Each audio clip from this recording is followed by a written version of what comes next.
우리 하나님 말씀 같이 보겠습니다. 신명기 19장 14절에서 21절까지 하나님 말씀입니다. 하나님 말씀 신명기 19장 14절에서 21절까지 한 절씩 교도하겠습니다. 내 하나님 여호와께서 내게 주어 얻게 하시는 땅, 곧 내 기업된 소유의 땅에서 선인에 정한 내 이웃의 경계표를 이동하지 말지니라. 사람이 아무 악이든지 무릇 범한 죄는 한 증인으로만 정할 것이 아니요 두 증인의 입으로나 세 증인의 입으로 그 사건을 확정할 것이며, 만일 위증하는 자가 있어 아무 사람이 악을 행하였다 말함이 있으면 그 논증하는 양방이 같이 하나님 앞에 나아가 당시 제사장과 재판장 앞에 설 것이요 재판장은 자세히 사실하여 그 증인이 위증인이라 그 형제를 거짓으로 모함한 것이 판명되거든. 그가 그 형제에게 행하려고 꾀한 대로 그에게 행하여 너희 중에서 악을 제하라. 그리하면 그 남은 자들이 듣고 두려워하여 이후부터는 이런 악을 너희 중에서 다시 행하지 아니하리라. 내 눈이 긍휼히 보지 말라. 생명은 생명으로, 눈은 눈으로, 이는 이로, 손은 손으로, 발은 발로니라. 아멘. 하나님께서 오늘 하시는 말씀이 첫 번째로는 하나님이 정해 주신 경계예요. 그러니까 오늘 여기 14절에 그러죠.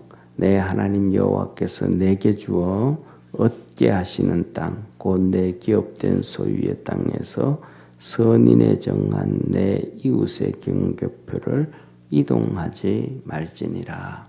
그러니까 가나안 땅에 들어가서 하나님께서 정해 주신 거예요. 지파들마다 정해 주셨고, 그다음에 그 안에 및 부족들, 그다음에 개인마다 땅을 다 분배해 주셨단 말이에요.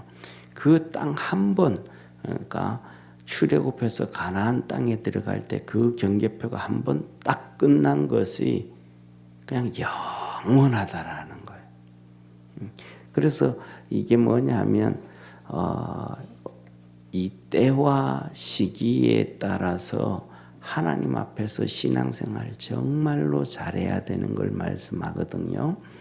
어떤 지파들은 보면 출애굽할 때 애굽에서 살 때는 이스라엘 백성 전체가 한 60만 명 정도 되는데 60만 명 정도 이 남자들만 한 거예요. 남자들 중심으로 해서 나눠주면 거기에 또 여자들은 다 포함되잖아요, 그죠? 그러니까 이제 20세 이상부터 해서 60만 명 되는데 60만 명 나누기 12지파니까 12로 이렇게 나누면 한 지파에 5만 명 정도 되잖아요. 그런데 어떤 지파는 7만 명 정도 많은 지파도 있고 어떤 지파는 4만 명 정도 적은 지파도 있고 다 달라요. 그러니까 이번 주에 주일날 제가 이렇게 PPT에 이스라엘 12지파들이 땅을 분배받은 거 PPT 보여드렸잖아요.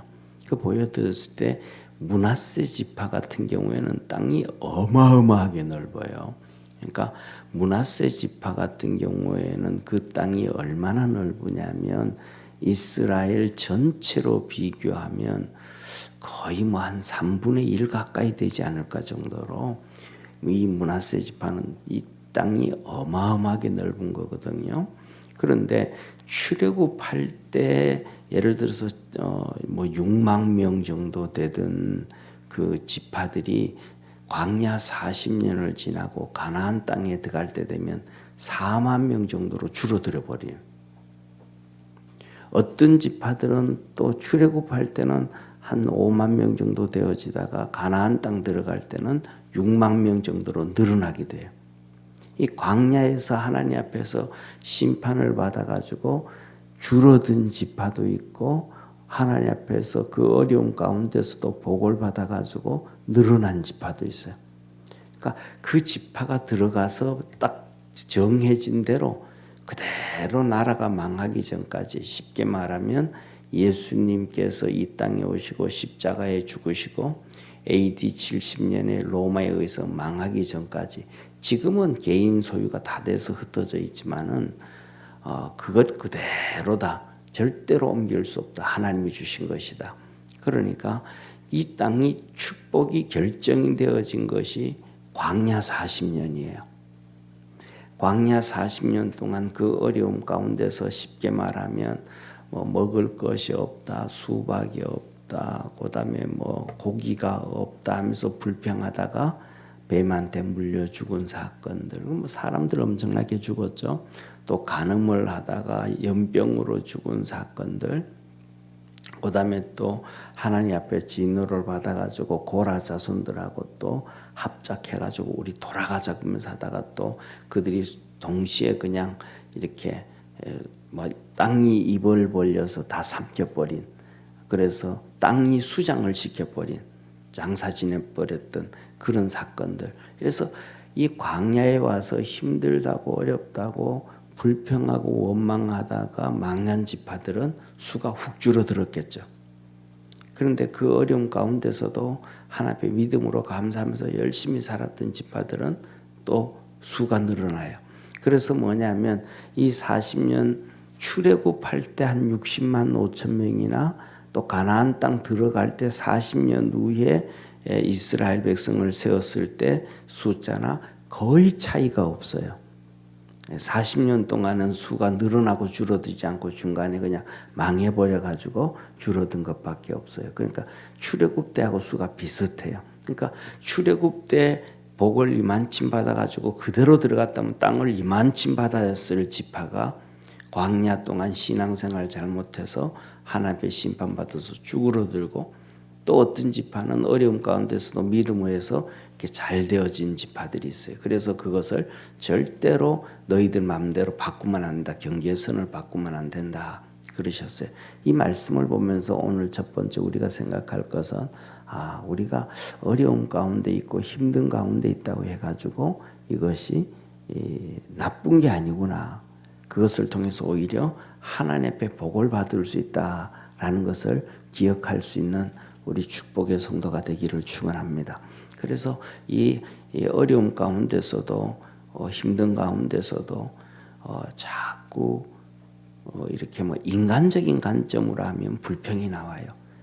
제가 항상 말씀드렸던 것처럼 하나님의 관점을 생각해라. 하나님의 관점. 하나님의 관점을 생각해라. 그래서 뭐냐면 잠언에도 그렇고 여러 번 말씀을 하거든요. 사람이 보기에는 바른 길이나 필경 망하는 길이다. 사람이 보기에는 옳고 좋고 바르다고 생각하는데 그거 망하는 길이고, 사람이 보기에는 망하는 길인데 생명의 길이다. 이걸 항상 기억할 줄 아는 우리 축복의 성도가 되기를 축원합니다. 그래서 뭐냐면 우리가 전도하다 보면 대표적인 예를 들면 전도화를 할 때 두 가지를 우리가 볼 수 있는데, 내가 하나님 앞에 복을 받아서 잘 되고 흥하고 이럴 때 이래야 전도를 하면 잘 되겠다라고 생각하는 게 우리 사람의 관점이잖아요. 이게 내가 잘 돼야 복음을 전해야 그 사람도 예수 믿는다라는 것이 우리 사람의 일반적인 관점이에요. 그리고 두 번째로 우리가 어렵게 살고 힘들고 고난 가운데 있고 이럴 때 복음 전하면, 야, 예수 믿는 사람이 어째 너 그러냐, 너 같으면 나도 안 믿겠다, 이런 얘기를 들어가지고 안 믿는다, 그래서 전하지도 않는다, 좀 잘 되면 하나님 내가 복음 전할게요 하는 이런 생각을 가지고 있는 것이 사람인데, 하나님의 관점에서는 전혀 그렇지가 않다라는 거예요. 오히려 그런 것들을 통해 가지고 뭐냐 하면 이렇게 정죄를 하는 거예요. 믿음 없는 사람들은 떨어지고 믿음 있는 사람들은 들어오고, 쉽게 말해서 주의 종들이 잘 되어지고 교회가 잘 되어질 때 복음을 전한 경우, 그때 복음을 전해 가지고 흥한 때는 많지가 않아요. 교회가 어렵고 성도들의 삶이 어렵고 목사들이 어렵고 이때 복음을 전해가지고 부흥한 경우가 세계사에서 핵심이에요. 우리가 잘 아는 것처럼 초대교회에 얼마나 많은 핍박이 있었어요. 사도 바울이 얼마나 감옥에 많이 갔어요. 저렇게 감옥에 많이 가고 두들겨 맞고 어려움 당하면 아유 복음 전하면 안 돼. 저거는 바울이 뭐예요? 삶이 잘못됐어. 그런데 하나님이 그 가운데서 엄청난 역사가 있었음을 믿으시길 바랍니다. 초대교회도 똑같은 거예요. 성도들이 그 핍박과 박해와 어려움 가운데 그들이 가만히 있었더라면 그걸로 끝나버린 거예요. 그 어려움을 당하면서 복음을 전할 때 정말로 하나님께서 귀한 믿음의 사람들이 다 구원받게 해주셨습니다. 우리 생각대로 하지 말고 항상 하나님의 관점을 볼 수 있는 우리 축복의 성도가 되기를 축원합니다. 두 번째로는 조금 설명을 더 드리면 이건 좀 적당한 표현이 될지는 모르지만 우리가 잘 살면 막 인구도 늘어나고 막 부흥되고 잘 될 것 같잖아요. 그런데 그렇지도 않거든요. 지금 대한민국도 그렇고 전 세계적으로 선진국도 그렇고 잘 사는 나라마다 인구가 줄어듭니다. 대한민국도 어려울 때는 인구가 막 늘어났는데요. 50년대, 60년대 가장 비참할 때잖아요. 전쟁이 일어나고요. 그때 막 그냥 얼마나 많이 난지 몰라. 50년대, 60년대에. 그래가지고 그 60년대부터 시작해서 쉽게 말하면 그 산화 제한 박씨 일어났단 말이에요. 그런데 오늘날에는 그때보다가 훨씬 더 잘 사는데도 막 정부에서 애 놓으면 몇백만 원 준다, 셋째는 이런 혜택 준다, 넷째는 이런 혜택 준다. 그래도 지금은 애를 안 낳아요. 줄어든 거예요. 그러니까 잘 살면 애도 많이 낳고 못 살면 안 낳는다. 이런 의미도 이것도 인간의 생각. 그러니까 인간의 생각과 하나님의 계획은 다른 거예요.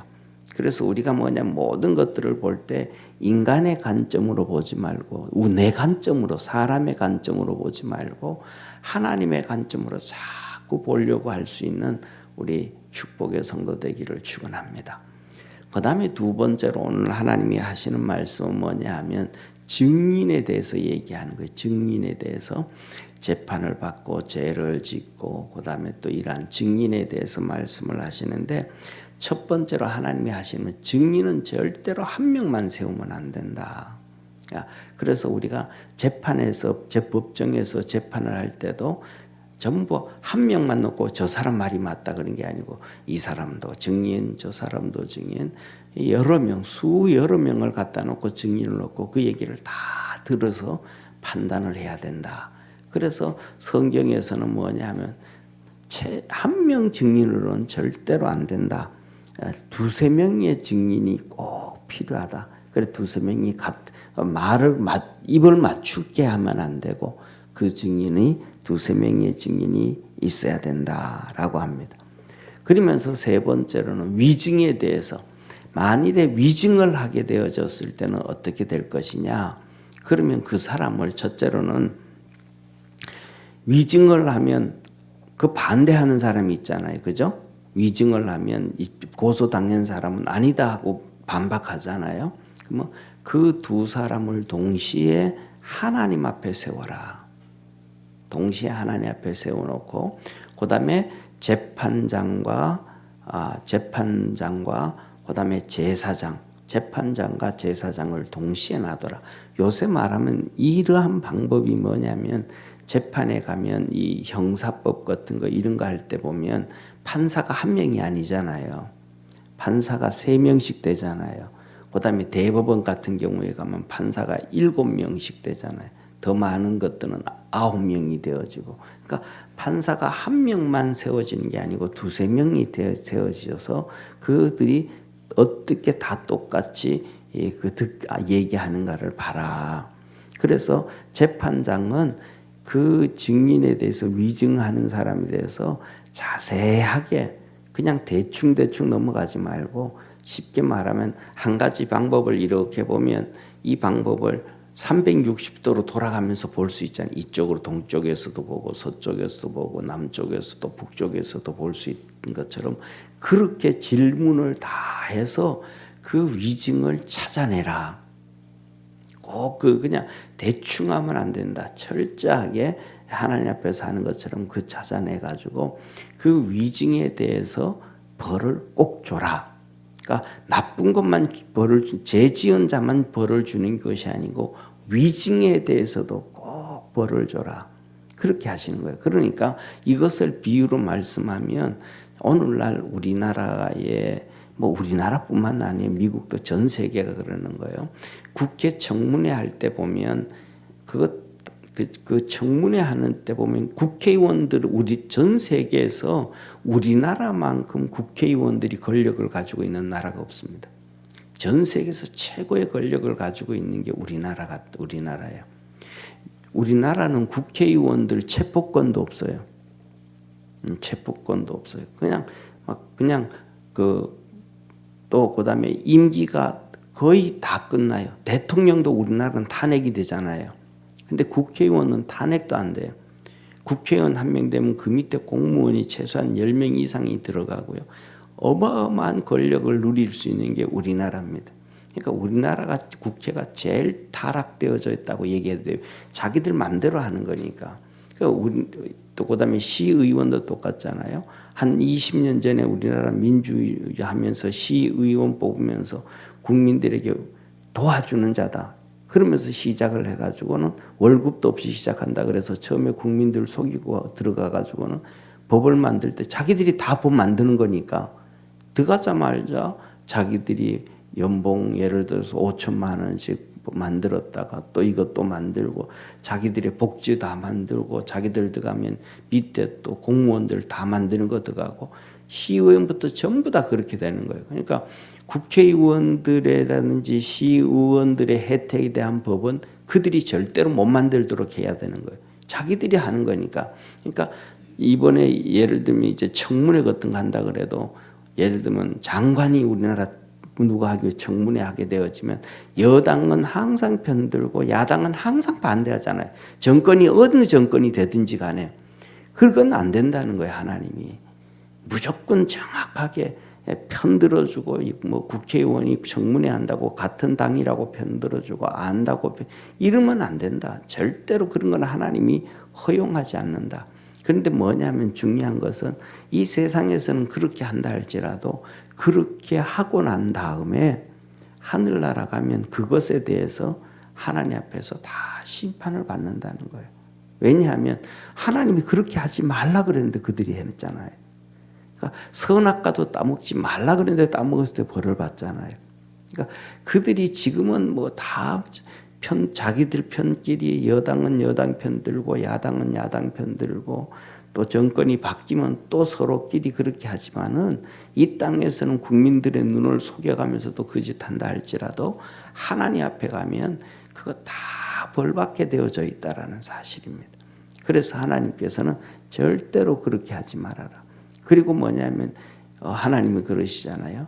너 이 땅에서 너가 벌써 상을 받았다. 그런 것처럼 이 땅에서도 하나님 앞에서 우리가 벌을 받고 잘못된 것에 대해서 벌을 받고 가면 하나님 앞에 가면 징계가 없을 것이고 또 이 땅에서 우리가 복을 다 그렇게 받고 나면 하늘나라 가면 또 상이 없을 것이라는 것이 어느 정도 성경에서 통해서 우리에게 말씀해 주신단 말이에요. 그래서 무엇이든지 위증을 한 사람도 똑같이 도둑질은 안 했지만 위증을 했을 때 그 의도가 어떤 것인가에 따라서 똑같이 벌을 줘라. 그 사람을 해하려고 했던 위증했던 그 마음까지 그만큼 벌을 줘라. 그래서 오늘 여기 본문 말씀에 보면 이렇게 말씀하시잖아요. 21절 보세요. 하시는 말씀이 우리 한번 같이 읽습니다. 내 눈이 긍휼히 보지 말라. 생명은 생명으로 눈은 눈으로 이는 이로 손은 손으로 발은 발론이라. 똑같이 벌주는 상대방이 저렇게 가지고 예를 들어 가지고 인생을 망하게 만들 의도를 가지고 위증을 했다. 그러면 그 사람이 위증한 사람도 인생이 망하게 만들어 버려라. 그다음에 또 이 사람이 이 편을 들어 가지고 이 사람 잘 되도록 하려고 위증을 했다가 뭐 그만큼 못 되도록 망하게 버려라. 그러니까 쉽게 말하면 위증을 해서 장관으로 만들려고 했으면 그 위증해서 장관으로 만들려고 했던 만큼 국회의원 배지를 떼버려라. 그렇게 하면 하나님 뭐라 그러냐면 이렇게 엄중하게 하면 20절에 이렇게 말씀을 하셔요. 한번 같이 읽습니다. 그리하면 그 남은 자들이 듣고 두려워하여 이후부터는 이런 악을 너희 중에서 다시 행하지 아니하리라. 그렇게 악에 대해서 잘못된 거에 대해서 엄중하게 하면 다른 사람 어이구 나도 그랬다가는 배지 따이겠네. 내가 자칫해 저랬다가는 내 인생 망하겠네 해서 죄를 안 짓는다는 거예요. 그러니까 살인을 하고 뭘 해도 그냥 뭐 무기징역을 주고 오래 하고 막 이게 아니고 그냥 금방금방 즉각적으로 그 일을 진행해 나가면 사람들이 나도 잘못했다가는 살인했다가는 나 다 죽겠네 하면 안 죽는다는 거예요. 그러니까 감옥에 들어오면 우리나라가 정말로 잘못되어져 있는 것 중에 하나가 그런 얘기 하잖아요. 감옥 들어가면 에어컨도 있고 시설이 너무 좋다 그러잖아요. 그렇게 하면 안 된다. 감옥 한번 들어왔다 나가고 난 다음에는 감옥은 진짜 2번 다시 올 때가 못. 죽어도 그냥 세상에서 죽는 게 낫지. 감옥 들어오면 안 돼. 라고 하는 이런 생각을 만들어줘야 죄를 안 짓게 되지. 어떤 사람들은 막 7번, 8번 된다는 사람도 있잖아요. 이런 식으로 만들어 놓으면 안 된다는 이게 뭐냐면 악이 간영하게 만들고 죄가 간영하게 만들고 죄인들에게 인권은 하나님께서 허용하지 않았다는 거예요. 그러니까 그대로 갚아줘라. 인권이라는 것은 죄인에게 접목되어야 되는 것이 아니고 정말로 하나님 앞에서 살아가는 사람들, 세상 말로 하면 법이 보호해줘야 된다 그런 사람들 있잖아요. 그죠? 착하게 살고 선하게 살고 저 사람 법 없이도 사는 사람 이런 사람들이 법이 그들을 보호해줘야 되는 것처럼 그렇게 사회를 만들어가라. 이게 바로 하나님의 뜻이 이 땅에 이루어지는 것이다 라는 거예요. 그래서 우리가 기도를 하면서도 우리가 살아가면서도 그 기도를 해야 돼요. 하나님 정말로 세상에 모든 이러한 변호사라든지 그다음에 그 사람 모든 사람들이 이 악인에 대해서 죄인에 대해서 인권을 얘기하지 않고 선하게 살고 착하게 살고 또 선하게 착하게 살다가 어려움 당하는 자들의 인권을 정부 힘 있는 사람, 능력 있는 사람들이 보호해주는 그런 사회가 되도록 하나님 도와주옵소서 하고 우리가 기도를 해야 되고 또 그렇게 사는 사람들이 장관이 될 수 있도록 높은 데 갈 수 있도록 지원해 줄 수 있는 표라도 줄 수 있는 우리 성도가 되어지기를 축원합니다. 이것이 하나님의 뜻이다라는 것입니다. 기도드리겠습니다. 전능하신 하나님 아버지, 하나님은 우리에게 꼭 축복해 주시고 보상해 주시는 하나님이심을 말씀하십니다. 광야 40년 동안 어려울 때도 그 어려움에도 불구하고 하나님의 뜻을 생각하고 믿음으로 열심히 살았던 지파들 가나안 땅에 들어가서 많은 땅을 분배해 주셨습니다. 또 우리가 이 땅 살면서 힘들게 살지만 믿음으로 열심히 살고 나면 하늘나라 가면 큰 상을 주실 줄도 믿습니다. 이 땅에서도 복을 베풀어 주심을 믿습니다. 그래서 우리 믿음의 성도들 모두가 주님 열심히 섬기고 어려움 가운데서도 감사하며 사는 축복의 성도들 되게 하옵소서.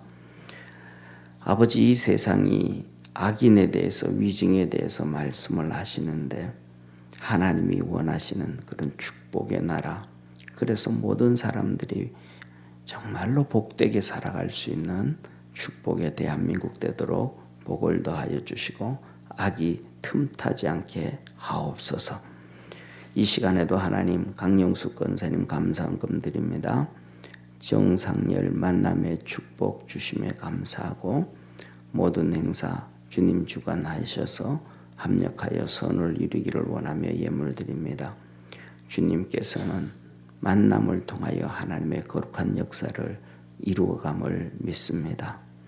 이스라엘 백성이 모세와의 만남으로 출애굽을 하였고 이스라엘 백성들이 여호수아의 만남을 통하여 가나안 땅을 정복하고 하나님의 복을 받았습니다.